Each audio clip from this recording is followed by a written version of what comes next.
What's Wallnau? I'm Zach Drew, along with the Morningside Band. And now, direct from Gray Street at Morningside, here are your hosts, Jim and Lori Bakker. Hello! Welcome to Gray Street. Yes. Lance Wallnau is in the house. Yes. Yeah. I never dreamt I would see the day where the church would become the avenue of news. And we're supposed, do you know we're supposed to be looking and be watchmen on the wall? That's what God told me I have to do. That's why I do news. I do news because I'm in the book of Revelation. We're in the last days. Oh, this is an the amazing good news. time. That's right. It's supposed to be the news people. That's right. Yeah. Don't get overly optimistic about this, because in the convulsions of this next crucible, there are going to be seasons when the enemy's going to have, where we're going to have setbacks, and you're going to want to be able to have the resources you need. There will be regional confrontations as this battle rolls through the country. There will be riots. I will predict it. I don't want to say it, but the manifestation, here's what happened. When Jesus went to go heal an epileptic boy, the demon rent him before it came out. That means the more America awakens, the more violent will be the rending as the demons come out. Here's the part we got to grab. We've got to recover not only the spirit of truth and the prophetic authority of utterance, but we have to also recover a winsome way of framing reality. My son, who's a millennial, told me, I had a book, I'm reading it on Jon Stewart and The Daily Show, because the Lord is having me look at media and comedy. And he said, I'm going to unleash an army of comedian activists who are going to mock the false prophets of Baal. Wow. And I said, that's what we're missing. Because when Elijah was there confronting the false prophets, he mocked their deities. And I asked the Lord, I said, well, sarcasm and humor doesn't seem to be an appropriate thing for Christians. The Lord said, well, it was appropriate for Elijah.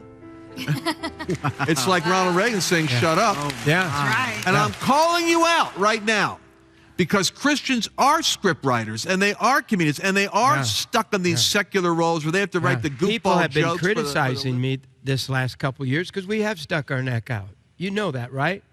I bring the most edgy speakers, the prophets, and people are saying, Jim, you can't make it. You can't do that. You can't. And so we go to Washington this time, and all the leaders, everyone we ran into anyway, they're saying, Jim, we watch you every day. We watch your show. Don't stop. Don't stop doing what you're doing. And I'm radical. You know, we're radical. I'm an older radical, and you know. With the very young And spirit. I'm willing to give young people. These two kids on either end of the dais here. They are young. You've been with me 8 years. 8 years. And they came to college and they stayed. And you know, I will scholarship kids if they're smart and really want to work to come to school here. And this is what do we call this school? It's an apprenticeship. Apprenticeship is more what we are. We're an apprenticeship. I love apprenticeship. That's what I've done my whole life. When I finally turned around in my high school years, I became the editor of the school paper, and I physically worked. I don't like schoolwork. I just didn't like it. I wanted to do something real. So I edited the paper, and I began to do, when I finally did something real, my life exploded. Just with, I felt I was dumb. And I ended up graduating in the top half of my graduating class. And, you know, after I'd failed grades and everything, but it was being motivated by actually becoming. And I went to Bible school and edited the paper there as well. But I know there's kids out there, and it's time. We're building a new studio. It's going to be a real studio. This is a street studio. Won't be the echo like this studio echoes back. You'll be able to hear better. All the way in the back by Jesus, you'll be able to hear good. And we can do anything if we get together. I broke ground for an amphitheater that is going to seat thousands for the young people to do music, whatever they want to do. Right. God spoke to me. I was to build the network, the last one. He told me in prison. And I didn't think I'd ever come out and do anything. And God said, you give them a platform, and you build the framework, and you let them build the school. You let them tell you how to make the school happen, and you let them dream, and they're going to tell you how to reach. I have no idea how to reach this generation, this younger generation.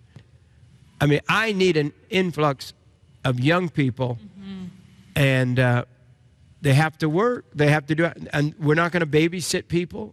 We don't do it. These are the students that are here. They're around. Students wave at me. Anybody? This girl right here. Yes. Esther. I love Esther's name. I'm going to hire.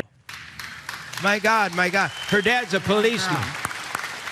And she helps edit this stuff, doesn't she? She helps you. She helps build the formats. And you're training her. Yes, and we have a team. But the one thing about the school I do want to say is that it's an apprenticeship, which means as much work you want to put into it is what you're going to get out of it. So if you want to sit here and come to the school and the apprenticeship and think, oh, I'm just going to make it by and I'm in media and it's so good, it's not going to work like that. Whatever you put into it is what's going to be blessed back into your life. So if you come here with a mind saying, I want to be one of these people that Lance is talking about, that I want to grow up, I want to go to this apprenticeship, and I want to make television different. I want to change it for my generation. I want to change it for the millennials that are out there watching. Then this is the place for you, because it gives you the platform to take that step, to build yourself with God, but also build in media and take that step for the kingdom, to take back dominion so we can take over the airways, so we can be able to speak into the other millennials' lives that are out there. Right. But if you're on the fence about it and you're thinking, maybe I don't want to do this, or maybe I should, it's in the middle of nowhere, I don't know, pray about it and see what God will do, because this is something that will change your life forever. Amen. Amen. And you say, but you guys are old. We want to do what you do, and I don't think I'll change a whole lot, probably. But I will not tell you how to produce a show.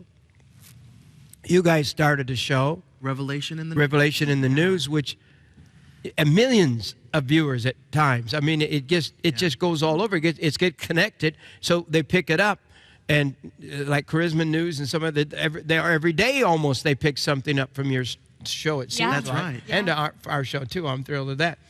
But these kids are doing their show, and it's more of an adult kind of thing. But you can do a comedy show for Christ. We want to do what God wants to do. We want to do the next level of what God spoke to me, that I was not to develop the format for the last day. That I can keep doing what I do, but he said the young people will tell you how to reach their generation. My great goal in life is to raise up this generation, because this is the now. It's not even the future anymore. It's now. Yeah. It's now. Now time. Now. Right. So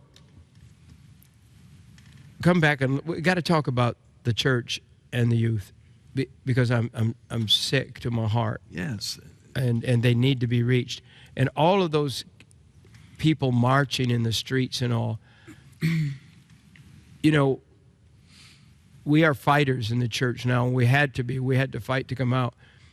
But somehow we've got to be known as compassionate people for God, that people can come to us and follow Christ. That's what we've got to have happen. Well, I think, what you just said, that word authentic, that's the key right there. When we're real, when we're authentic, Jim, that's when they see the love, they see the compassion. When we tell our stories, when, whatever our story is, everybody has a story. And when you're real about it, then people are drawn to you. They're drawn. When I talk about, I don't like getting up here all the time and saying, I had 5 abortions when I was a young girl and all this. But you know what? Do you know how many women come up to me and say, I've never asked a woman, have you had an abortion? No, they come up to me. They were standing, we're in the Trump Hotel. They're standing on the other side of the stall, waiting to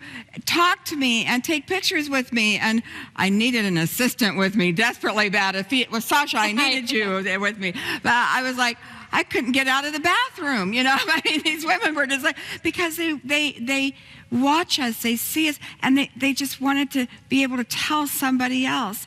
I've had and they're an abortion. brokenhearted. I've had several abortions. They're brokenhearted. I'm like, you know, and I was able to pray with them and take pictures with them and all of that.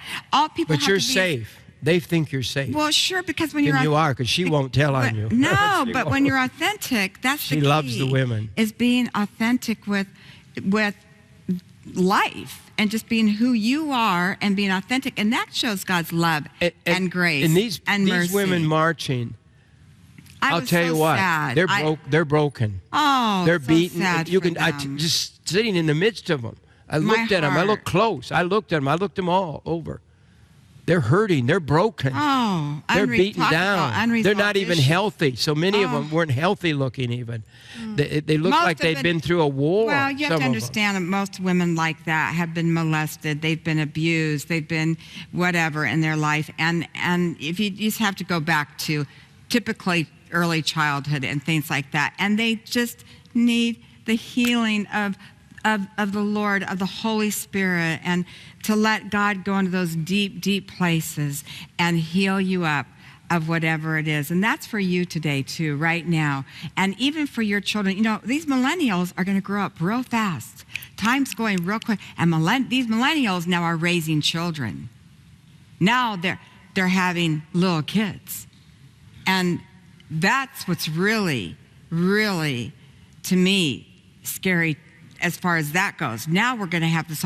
Mondo, what were those girls, the little children, when you were down in the hotel area, what were the little children wearing on the T-shirts? They were wearing Help Save Planned Parenthood. Help Save Planned Parenthood.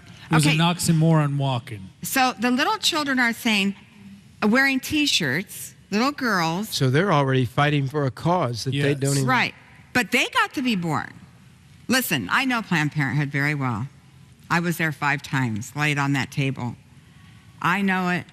No one can ever, ever, ever, ever come against and try to debate me on this. And I'm just telling you that that is the saddest thing, that these little girls were wearing those T-shirts saying, help save Planned Parenthood, yet they got to be born. Planned Parenthood is not Planning Parenthood. No. It's abortion. It's murder of the babies. Yeah, and our government helps to support it and funds it. So anyway, but that's a whole other story. But we've got to wrap this show up. You believe we're in a window of mercy right now, right? Sure. Yes, we are. We are, because Planned Parenthood was one of 5 organizations that was given the $90 million. That's right. From George and others. That's right. And so what you weren't looking at was you weren't looking at a spontaneous demonstration of outrage among women against Donald Trump. You were looking at well-funded organizations paying the budget to get people to show up and make a protest. That's what we've got going for us. The media wants you to think that's normal. The left wants you to think this is everywhere. The truth is they're losing. And they're getting beaten profoundly politically. They're getting beaten everywhere in the country except New York, Massachusetts, and California. That's roughly the last 3 places. Do people really know they're being paid? Do you all know they're being paid? That's why I'm explaining. No, I'm talking about being paid monthly, being paid a living. Hey, how about this? You get bonuses if you get arrested with some of these groups. In other words, you get extra. You get extra credit if you have a history of being arrested at various events. They're advertising all over the nation full-time jobs. Yeah, Craigslist will doing hire you. Nothing but protesting. Yeah. I think that's what I'm saying. We could do a spoof. It'd be great. I want a great spoof. We need you, Liz. I want to send somebody in to one of these places where they're hiring you and say, "Look, I'm out of work. I was working for the Republicans last week. What are you offering?" Yeah. It's okay. I could be out. How much outrage do you want? For an extra $5, I could be really outraged. Yeah. And just say, watch them walk, because this is how this is done. This is actually negotiated outrage. Wow. Now, where it gets dangerous is it taps in to the millennials who aren't actually getting paid, they're getting manipulated by the people that are getting paid. Exactly. So the people that are getting paid are like false prophets and false. This is another thing. Yeah. You know, in the Bible, whatever happened is we got to update. We got to have like a 2.0 version of the Bible now in our head. When we read about false prophets, false apostles, and false teachers, when I grew up, it was always beware of the church down the street or this cult over there. The false prophets are the politicians. The false teachers are the professors. The false apostles are the media leaders who are trying to shape these movements. The spirit of Antichrist is working through false shepherds. And so God's got to raise up real shepherds. So where are they going to show up? Anointed, godly leadership we need some Christian activists, Christian media personalities, Christians that are going to be involved with government. It's happening right now. So right now, what we have to do is we have to recognize that whatever sphere you're called to, this is what I teach about, explore the dream if you're young. If you love acting and journalism, if you love fashion or modeling, if you want to be an architect or an entrepreneur and make money, or you want to be an author, instead of, like I did in my day and you did, we'd leave that and go to Bible college and thought, if God calls me to be a missionary to Africa, I'm there. I mean, you were an innovator because you were the first of the entrepreneurs that came out of the church world that actually went into television and did stuff with theme parks. You're like Oral Roberts in the sense that you redefined what Christians are allowed to do. Right. So I'm saying we're ready for another renaissance just like that. If you've got a passion to do something, I don't care what age you're at. Retired people are especially available because you got the time.